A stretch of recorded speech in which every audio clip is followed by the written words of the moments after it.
because last night the streets of Westminster, if you were out and about, rumbled with the passage of dozens of tractors as farmers, we can see here, did a go-slow drive past Parliament in protest against recent trade deals.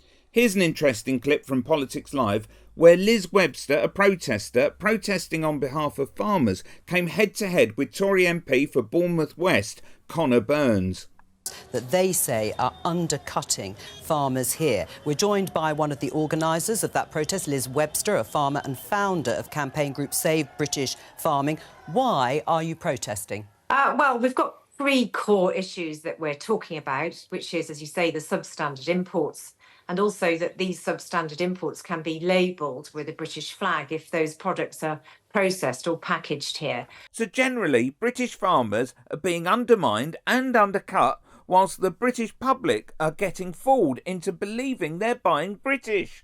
And we're calling for a food plan. Right now, with the Agriculture Act, it doesn't mention food, hardly. And we need that to protect and ensure food security and food supply.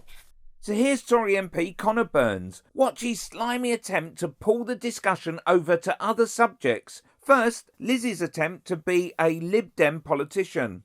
What do you say to Liz about the fact that they've been rotten trade deals post-Brexit and they're undercutting farmers?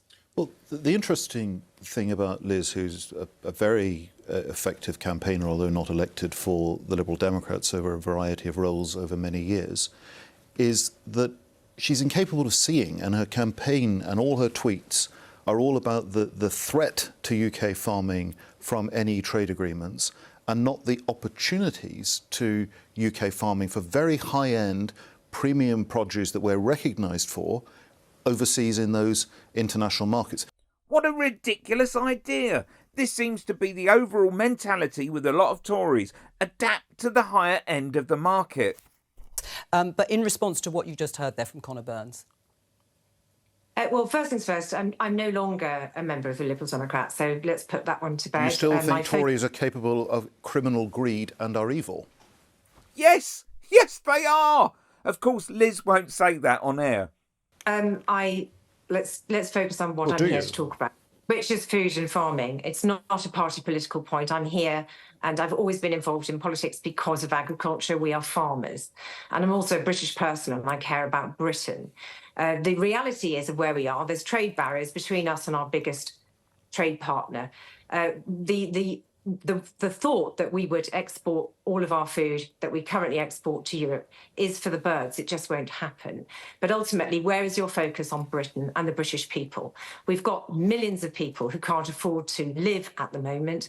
And farmers, and I can tell you now, because we were all together yesterday and we're united on this, we want to feed the British people. Yeah, none of this high-end rubbish. Finally, let's just hear about the Australian deal. The truth of the matter is this government negotiated a trade deal with Australia, which gives them absolute access to our market in 15 years with no quotas.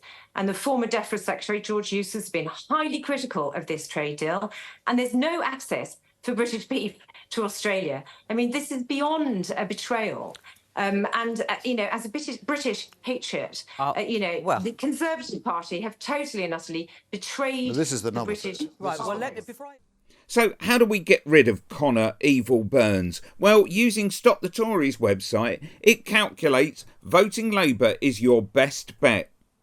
Click here to say goodbye to another evil Tory.